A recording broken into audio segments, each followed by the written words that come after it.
శర్మ గారు నమస్కారం. నమస్కారం సార్, శివమణి స్టైల్లో మీరు జగిత్యాల వెళ్ళడం, ప్రెస్ మీట్ పెట్టడం, ఎక్కడున్నా సరే నేను వస్తానంటూ చెప్పడమే కాకుండా చేసి చూపించారు. దాంతో మీకు జగిత్యాలలో పబ్లిక్లో మీకు మంచి ఒక ఇంప్రెషన్ వచ్చిందండి. సాధారణంగా ఎస్ఐలు, సిఐలు, డిఎస్పీ వరకే ఉన్న క్యాడర్ని ఎస్పీ స్థాయికి మీరు పెంచుకొచ్చారు. దానివల్ల మీకు జనంలో అయితే మంచి పేరు వచ్చిన మీ సిబ్బంది మాత్రం కొంచెం ఇబ్బంది పడినట్టుగా తెలుస్తుంది. ఎందుకంటే ఒక ఎస్ఐ చేయాల్సిన పని ఎస్పీ చేస్తున్నారు, మా కడుపు కొడుతున్నారు, మా ఉద్యోగాలు పోకుండా చూస్తే పోయేలా చేస్తున్నారు. అది ఎస్ఐ చేసే పని ఎస్పీ చేయడం కరెక్ట్ అంటారా? లేదు పబ్లిక్తో నేరుగా వెళ్ళడానికి మీరు వెళ్ళారా? మీ పర్సనల్ ఒపీనియన్తో వెళ్ళారా? లేదు కొంతమంది చెప్పడం ఏంటంటే ఇంతవరకు అతని పోస్టింగ్ లేవు కాబట్టి ఇప్పుడు డిఎస్పీ తర్వాత చాలా కొంతకాలం గ్యాప్ వచ్చింది, ఆ గ్యాప్లో అతను యూనిఫామ్ వేసుకొని చేయాలని కోరికతో ఒకేసారి చేశారని కొంతమంది అంటున్నారు. వీటి అన్ని ప్రశ్నలకి సమాధానం చెప్పే ముందు ఒకసారి అనంత శర్మ గారు కుటుంబం గురించి, అనంత శర్మ గారు ఎందుకు పోలీస్ యూనిఫామ్ వేసుకున్నారనే విషయం చెప్పండి. నేను ఇక్కడ హైదరాబాద్లోనే పెరిగాను రైట్ ఫ్రమ్ చైల్డ్హుడ్. నా మదర్ డాక్టర్, ఫాదర్ కూడా డాక్టర్. నా father additional director medical and health కింద రిటైర్ అయ్యారు. Mother was also civil surgeon. Father still alive, is 92. Mother 84లోనే పోయింది. సో నేను ఓఎన్జీసీలో చేశాను సీనియర్ సైంటిస్ట్ కింద. I was topper right from childhood. I was topper. Even Hyderabad సిటీలో ఉన్న స్కూల్స్ అన్నిటికీ నేను topper. I use to get 100 rupees merit in those days అనమాట. 64, 65లో. తర్వాత ఇంటర్మీడియట్ అయింది, then honours. I did honours in geology, then MSc. I was gold medallist. తర్వాత 2 years research చేసి then finally I joined ONGC. Of course I had 25 to 30 employment orders అన్నీ వదిలేసి ONGC join. ఓఎన్జీసీలో చేస్తున్నాను. But నాకు బేసిక్గా ఈ డిపార్ట్మెంట్లోకి రావడానికి కారణం ఏంటంటే, నేను వచ్చేసరికల్లా ఈ ఓఎన్జీసీ జాయిన్ చేసేసరికల్లా నా మదర్ చనిపోయారు. తర్వాత ఒకరోజు నా మదర్కి బాగాలేనప్పుడు నేను సైదాబాద్ పోలీస్ స్టేషన్ దగ్గర ఒక మెడికల్ షాప్కి వెళ్ళాను. షీ వాజ్ నాట్ వెల్, క్యాన్సర్తో ఉంది. అయ్యో. ఆ మెడిసిన్ కొనుక్కొని నేను బండి తీయబోతుంటే ఒక కానిస్టేబుల్ వచ్చి నన్ను తీయలేదు స్కూటర్. ఏంటంటే ఏసీపీ గారు ఉన్నారు. ఏసీపీ గారు ఒక ఆయన వచ్చాడు, ఆయన వెహికల్లో కూర్చున్నాడు. వీళ్ళంతా సిబ్బంది బయట నిల్చుకొని సైదాబాద్ పోలీస్ స్టేషన్ వాళ్ళంతా మాట్లాడతారు, ఏవో ఇన్స్ట్రక్షన్స్ ఇస్తున్నారు. Nearly 20 minutes he's taken. Then finally I said I remove my vehicle అంటే నా scooter he thrashed me. So ఏంటిది, నేను ఒక సైంటిస్ట్ అని చెప్పినా ఏం చెప్పినా కానీ దే విల్ నాట్ కేర్. నేను అప్పటికి రీసెర్చ్ స్కాలర్. నేను తర్వాత చూశాను ఈ హై హ్యాండెడ్నెస్. ఎందుకు మిమ్మల్ని ఆపాల్సి వచ్చింది? ఆయన మాట్లాడుతున్నాడు కదా, ఆ బండి అటు సైడ్ ఉంది. ఓహో. నేను పార్క్ చేసి పక్కకి వెళ్ళి నేను మెడిసిన్స్ ఇచ్చే లోపల ఈయన వెహికల్ వచ్చింది, ఈయన నిల్చొని మాట్లాడుతున్నారు అన్నమాట. బట్ అది తీయాలంటే నేను I had to cut across them and I had to take out my bike అని. రైట్. ఇది కాక నా ఫ్రెండ్ ఉండాలి, న్యాయమూర్తి అని. వాళ్ళ ఫాదర్ ఈ వాజ్ డిప్యూటీ కలెక్టర్. ఆయన్ని ఐఏఎస్ చేద్దామని ఆయనకి ఎంతో కోరిక.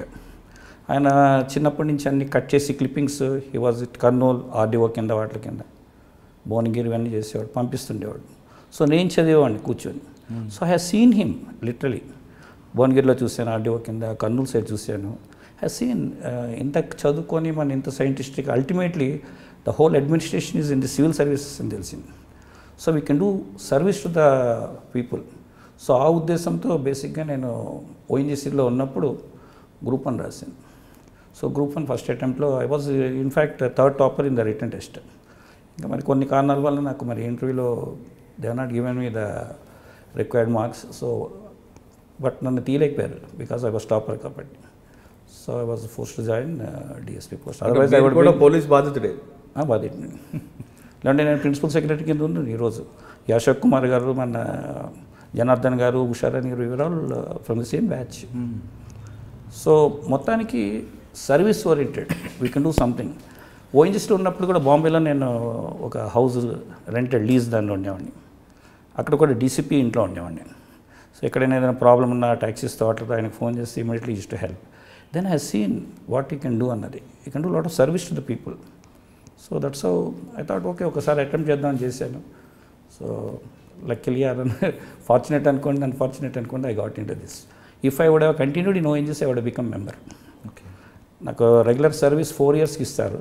బట్ ఓఎన్జీసీలో I got my promotion with in 2 years అనమాట. Because the remaining 2 years I was preparing for civil services. Okay. So so దిగాము. అలాగే నేను దీనిలో ఎంటర్ అవ్వడం జరిగింది. అంటే ఫస్ట్ పోస్టింగ్ ఎక్కడ వచ్చింది? ఫస్ట్ నేను ఇమీడియట్లీ ట్రైనింగ్ అవగానే నేను I just went and saluted. నాకు గాడ్ ఫాదర్ లేరు, గాడ్ వేరు ఫాదర్ వేరు. దెన్ ఆర్పి సింగ్ గారు అప్పుడు ఈ was IG law and order, అప్పుడు ఇంకా అడిషనల్ డీజీ ర్యాంక్స్ లేవు. Then I said sir I'm ready for posting, I complete my training. Then AK Khan గారిని అడిగారు east Godavari, because AK Khan గారు అప్పుడు east Godavari SP. He was asking for somebody for Rampachodavaram. So year is an young man అంటే sir post చేయండి అన్నారు. ఈ ఆస్ట్ మీ రంపచోడవరం వెళ్తామంటే నన్ను quarter అది ఉంటే చాలు సార్ అన్నారు. ఉంటాయి అన్నాడు. So they gave me some government quarter, I join. అక్కడ 2.5 years చేశాను. మీకు తెలుసు సార్ పెద్ద ఫారెస్ట్ అది. అవును. So Naxal activity was also at its peak that time. పీక్లో ఉండాలి అప్పుడు. అవును. సో బ్లాస్ట్లు అవి ఇవి ఎన్కౌంటర్స్. అప్పట్లోనే సివిల్ కలెక్టర్ని కూడా కిడ్నాప్ చేయడం వరుస. గుర్తేడు మీకు తెలుసు, గుర్తేడులో 7 IAS ఆఫీసర్స్. గుర్తేడు అంటే గుర్తుంచుకో 7 అంటాం మేము. 7 IAS officers have been kidnap there. అదైనా కొన్నాళ్ళకి నేను జాయిన్ అయ్యాను అనమాట. అంటే మీరు జాయిన్ అయినప్పుడు ఈ రంపచోడవరం అనేది పీక్ స్టేజ్లో కనిపిస్తుంటుంది. Peak stage. దాన్ని అంటే మీరున్న టైంలో బ్లాస్టింగ్లు బ్లాస్టింగ్లే మెయిన్ థింగ్ ఏంటంటే అరౌండ్ 94 ఆ టైంలో దేవాన్ ఉండేవాడు DCS ఆఫ్ దట్ ఏరియా. వాడు ఉట్టిన మూమెంట్ చూపెడుతుంటే స్పెషల్ పార్టీస్ వెళ్తుండేవి. But he was trying to trap. Special party వెళ్ళినప్పుడు బ్లాస్ట్ చేశారు బొడ్లంక దగ్గర. I was at Addateegala that time. Blast అయింది, ఫైరింగ్ అవుతుంది. So that Ravi Teja SI was there, he got trapped there with his party. నేను లోపలికి వెళ్ళి అప్పటికి నేను వెళ్ళేసరికి ఫైరింగ్ ఆగిపోయింది. But I went inside and brought him out. He is alive now. He is now ACP దీని కింద ఉన్నాడు ఇప్పుడు ఈస్ట్ గోదావరిలో అనమాట. So that way I think some sort of maybe because of the training and the field craft what they have made me to learn a confidence in spite of firing అది అవుతున్నా కానీ లోపలికి వెళ్తే ఆడడం జరిగింది. అంటే ఫస్ట్ పోస్టింగ్లోనే మీకు ఒక మంచి ఎక్స్పీరియన్స్ దొరికింది. Yeah, I use to move. నేను ఫారెస్ట్లో కూడా తిరిగామండి.